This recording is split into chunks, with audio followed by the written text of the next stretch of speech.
I want every one of you to remember these three words. Nigerians, we are no more. Southeasterners and Southerners, we cannot become. And Biafrans, we must be. A servant of the wonderful people of Biafra. We are live and we are direct this very morning, afternoon, or night, depending on where you are. And we start this very day by making it abundantly clear that the greatest enemy of a black man is the way that we reason.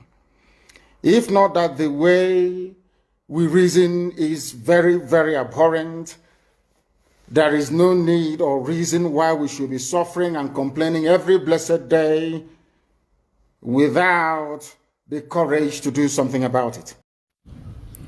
Welcome, fellow Biafrans, lovers of freedom across the world. I welcome you once again to this amazing program.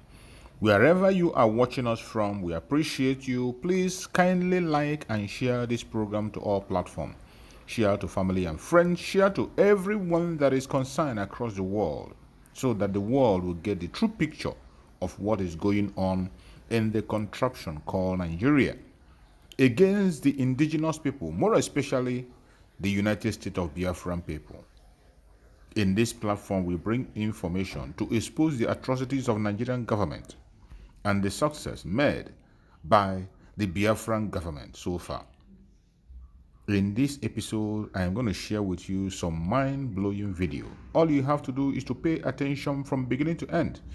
When we say that Nigerian government is a terrorist government, it is not a blackmail or propaganda. We are not just accusing them. They are complicit directly and indirectly. Follow us on this very program. You are going to see for yourself information coming from their own conventional media to confirm every single accusation we have made.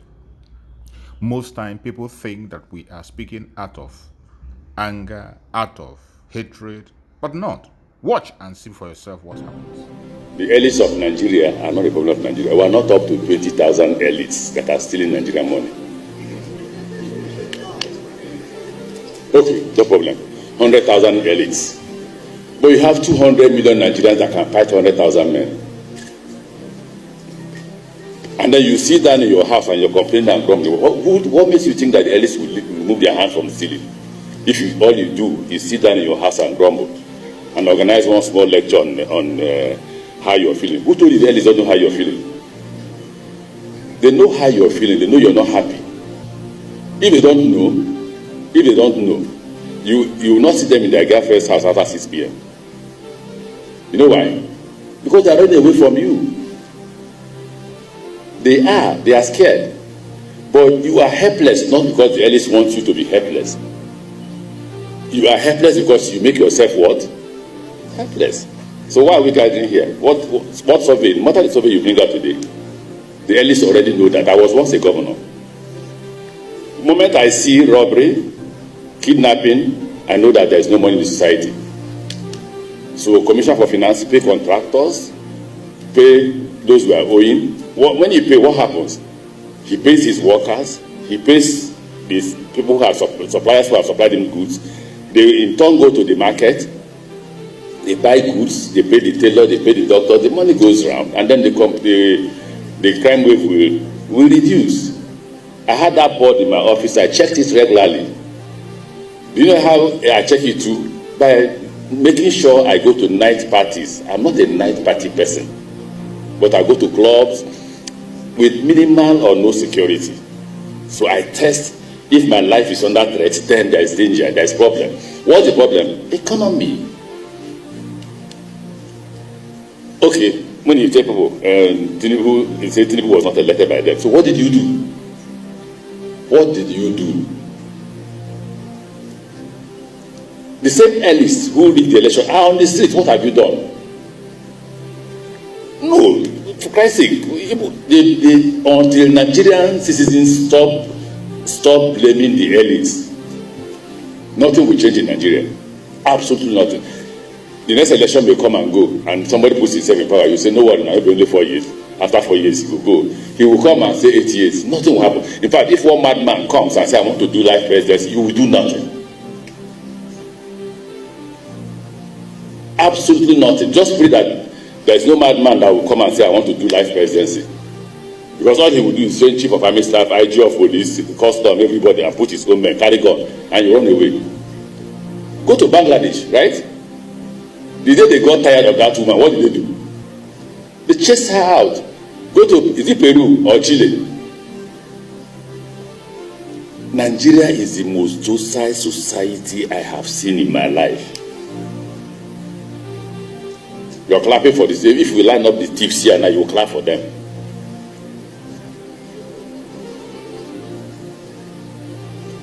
You know, I told my wife, I want to Jabba. If I want to Jabba, I won't Jabba like you people. They will give me official visa to come and stay in their country, any country. She says, no, I can't leave Nigeria. Because Nigeria is lovable. It's lovely. I mean, if you go back to when we were students. And the last time this country saw something that looks like revolution was when we were students, 1983 to 87. Who were the people that fought the military government? Not you. It's all you. NANS, National Association of Nigerian Students, ASU, NLC, they are dead. Imagine them arresting somebody who says he was NANS president. In our time, he arrests our president. All the universities in the country will be on strike. If you say tomorrow there is protest and you are coming from town in a taxi, a girl or a boy, they will first of all almost beat you up before we talk about the government. So everybody must participate. Okay, so we pushed away the military. Clap for ourselves. Not you, don't clap for yourself. I say clap for myself because I was part of it. And we brought in the politicians. The politicians have shown that they are worse than the military.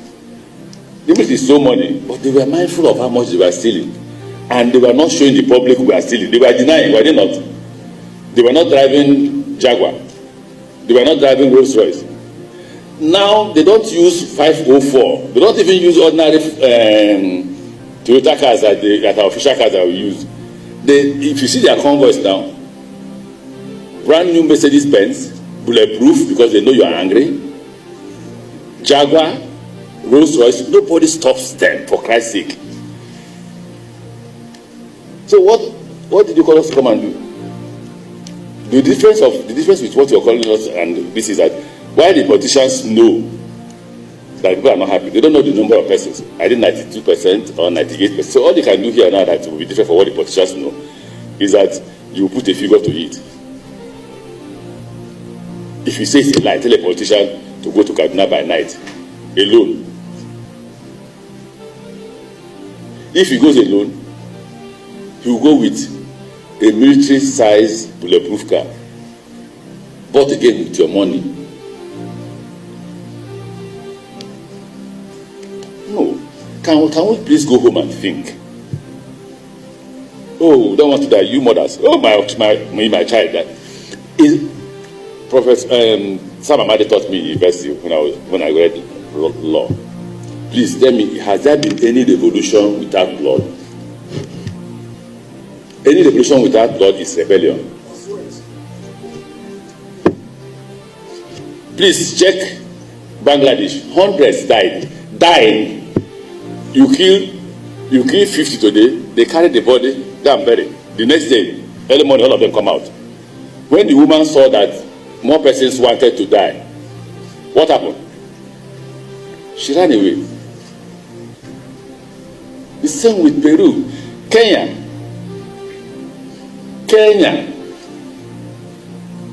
People stop inviting me to this kind of thing. Thank you very much. I wanted to get into why you supported him so totally, because I remember interviewing you during that period. I mean, there was, many people would say that there was never anything about him that really inspired people to believe that he could really change this country dramatically. He didn't take part in any debates that brought some new insight. He wasn't particularly charismatic, and many people didn't see anything in his DNA that made him particularly stand out. Was there something about him that you detected that separated him from the pack as far as you were concerned and made you support him so totally in 2023? Okay, so let me respond to that in 2 steps, okay? Because, you know, it's very easy for non-politicians to analyze this thing as one continuing narrative. But actually, the way the thought process works is this, okay? And this is how it worked in 2022. For us, as Northern APC governors, the first concern we had was after 8 years of Buhari, power should go to the South. We believed that there was such an understanding in our party. We were part of the formation of the party, and we felt that that was an honorable thing that must be upheld. So that was the first step. So we didn't start by saying we want A or B to be president. We just said, look, power should go to the South. That was the first step. The second step is, now that power has gone to the South, who do we support that we think will have a chance of winning? Okay? Because you want your party to win. You want to be the party in power. And lots of calculations went into that. And Bola Tinubu became the beneficiary of that. But we didn't start with supporting a candidate. No, no, no. And I want to say that it was the support of the governors of the Northwest, Northeast, and North Central that was decisive in deciding the outcome of the primaries as well as the election. Of course, Bola Tinubu's puppeteers are now denying that. They are saying all kinds of things, and they will learn their lesson in 2027. Okay? But this is how it started. Now, for me personally, because you asked me, Bola Tinubu was never someone I was close to, even in the party, because in the party I was a Buhari boy. Bola has his boys, Buhari had his boys. We are Buharists. No apologies. So Bola Tinubu never really liked me. We never really got along. The person that I got along with was Baba Akande, and I was his deputy national secretary. We were among the first leaders of the party. As far as I was concerned, once Bola Tinubu got the ticket of the party, it was my duty as a party man to do my best to deliver him in Kaduna, and wherever I see that there is a potential problem that I can solve to ensure his election, I will do that. Is he perfect? No.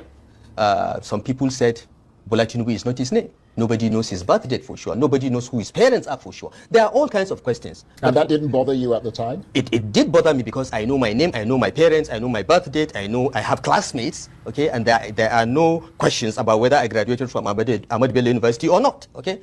All those questions were there about about Tinubu.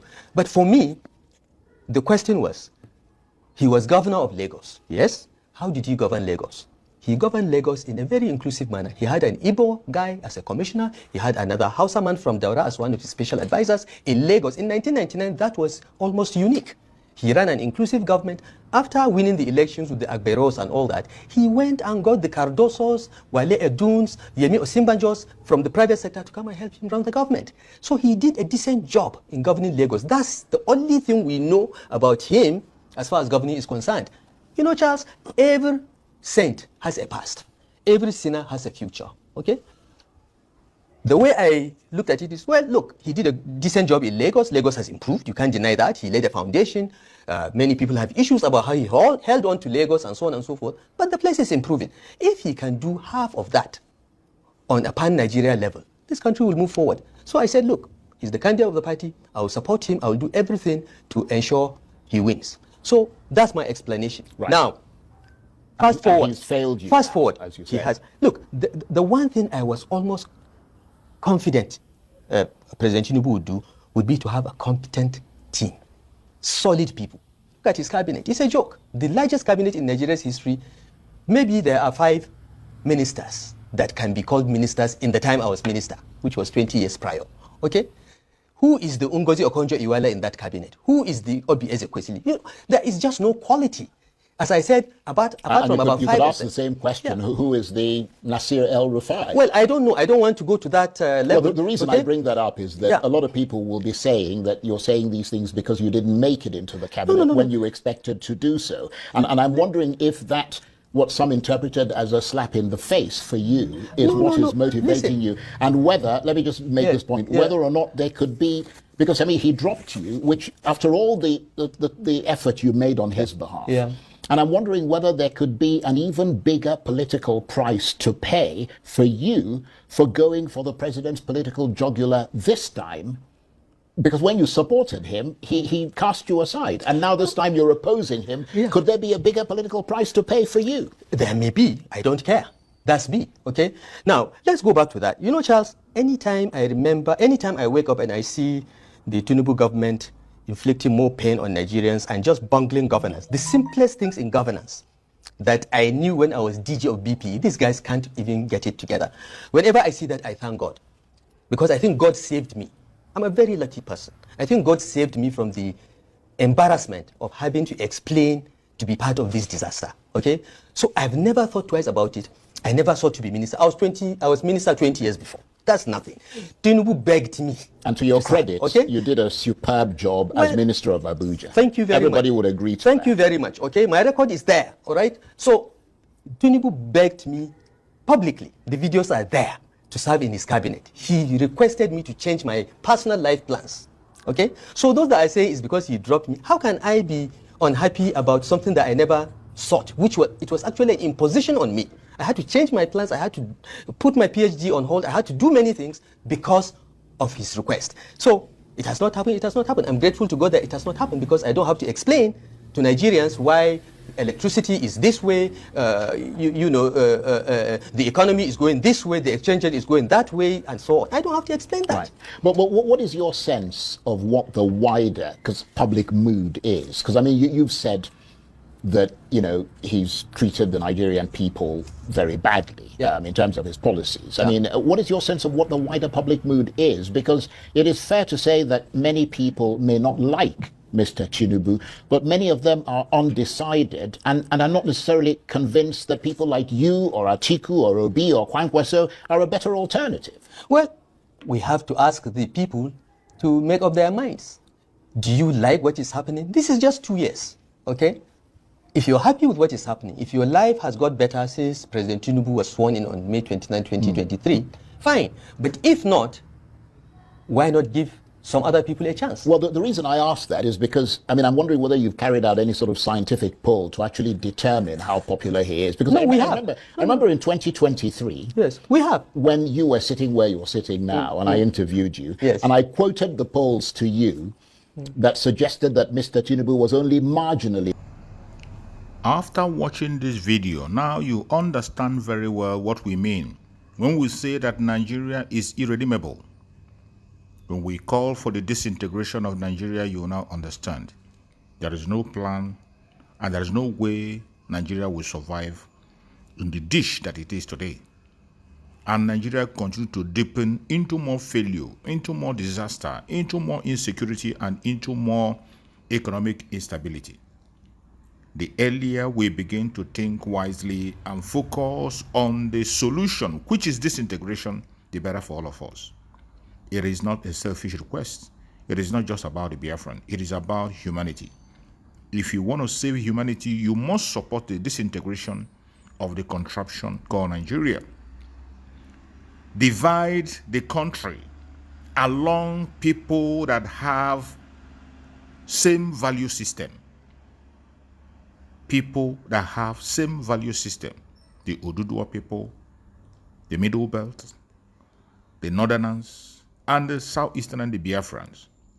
That is the only solution. No matter how you try to run away from it, it will continue to haunt you. Thank you, and let's keep watching. Go to comment section and share your comments.